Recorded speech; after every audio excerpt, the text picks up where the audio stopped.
Well, hello there everyone, and welcome to another UXWBill video. This would be an absolutely gorgeous day were it not for the fact that it is very windy out here.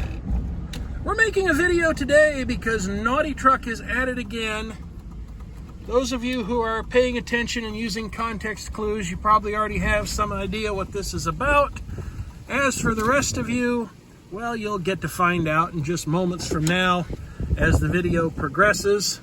Headed over to the Key Keepers because we're going to take a look at this situation and what's needed to bring about a resolution of some kind or another. So stay tuned as we explore that very exciting subject.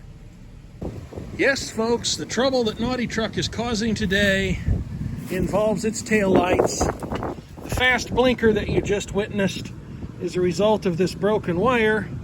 And this broken wire is a result of the fact that the fix employed by the Key Keeper years ago, 8 years ago, if YouTube is to be believed, well, it did good, but it finally broke down. This plastic just completely shattered, and so the zip tie could no longer hold on to it. And so now I've just got things kind of jerry-rigged in order to ensure that I could continue to drive Naughty Truck, at least somewhat legally.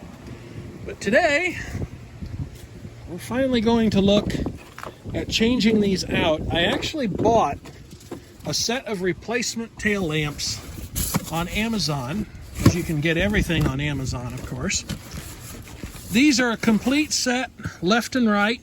They had options for black and red trim.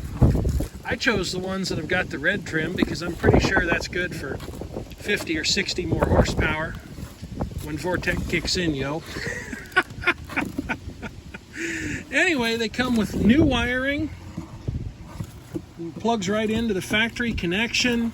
The bulbs are even included with this. Now, they're not LED bulbs, but that's probably just as well, because I have a feeling that if I was to switch to LED bulbs, that I would probably need to change the blinker relay because it would no longer have enough load on it with the vastly more efficient lighting to work properly, and you'd probably get that speed flashing that normally indicates you've got a burned out light somewhere. It will also be interesting to see how well these hold up. I don't know if you could actually get replacement tail lamp lenses from General Motors for these GMT 800 series trucks any longer. I guess I'd be a little surprised if you could, because the youngest examples are now, what, 16 years old? I think that's about right. This thing's a 2007 Classic, and that's the newest of this particular body style, and it's a little sobering to think that was, what, 16, 17 some odd years ago? That's pretty crazy, but a lot of parts that you need for this truck or might need at some point, you simply can't get them any longer because General Motors doesn't have them. So let's go see what the Key Keeper's getting into trouble with. You know, I'm not watching him very carefully, and I probably should be. As usual, the Key Keeper is right on top of things. There's the plug-in connector. He's up here working on removing what's left of the light. Doesn't he just look absolutely thrilled?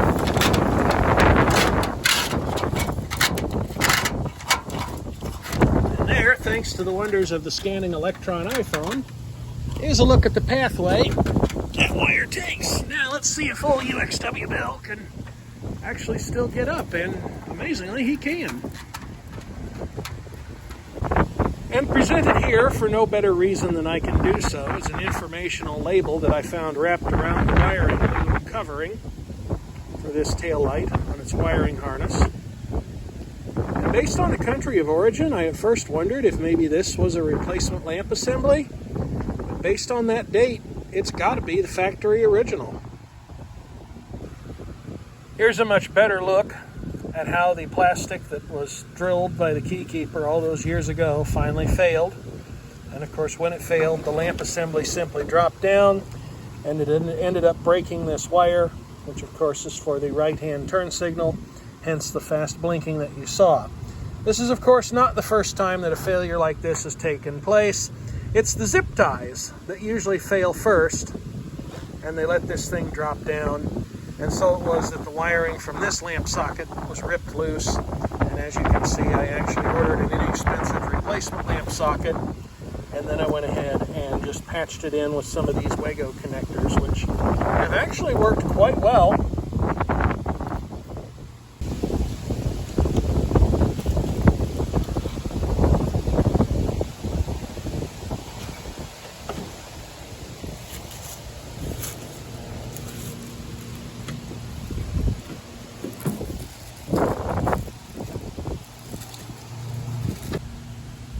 Well, the finish seems okay, and only time will really tell about that. The fit might just leave a little something to be desired, at least here on the upper fastener.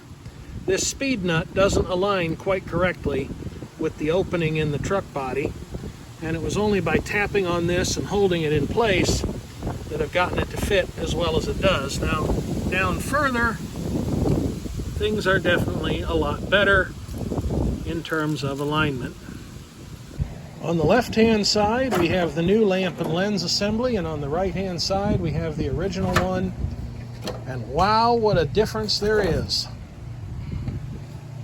Time, the elements, exposure to sun have certainly taken their toll on this.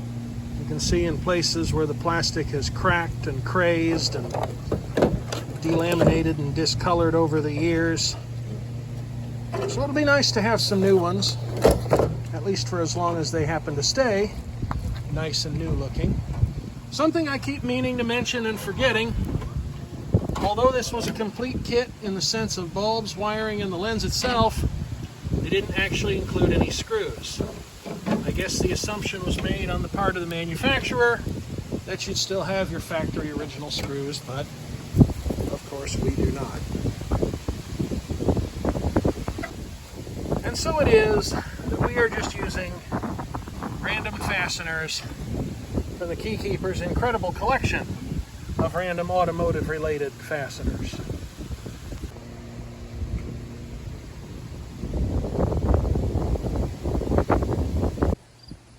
Now, of course, the only question that's left to answer involves what to do with the old lamps. And I think I'm onto a real winner here, folks. I'm fixing to hitch them up to the electrical system and have some of those really fancy under tailgate lights that you see on a lot of pickup trucks these days. Won't that just look like $1 million? Well, maybe it won't look like $1 million, but I think it could be safely said we've probably doubled the value of the truck here.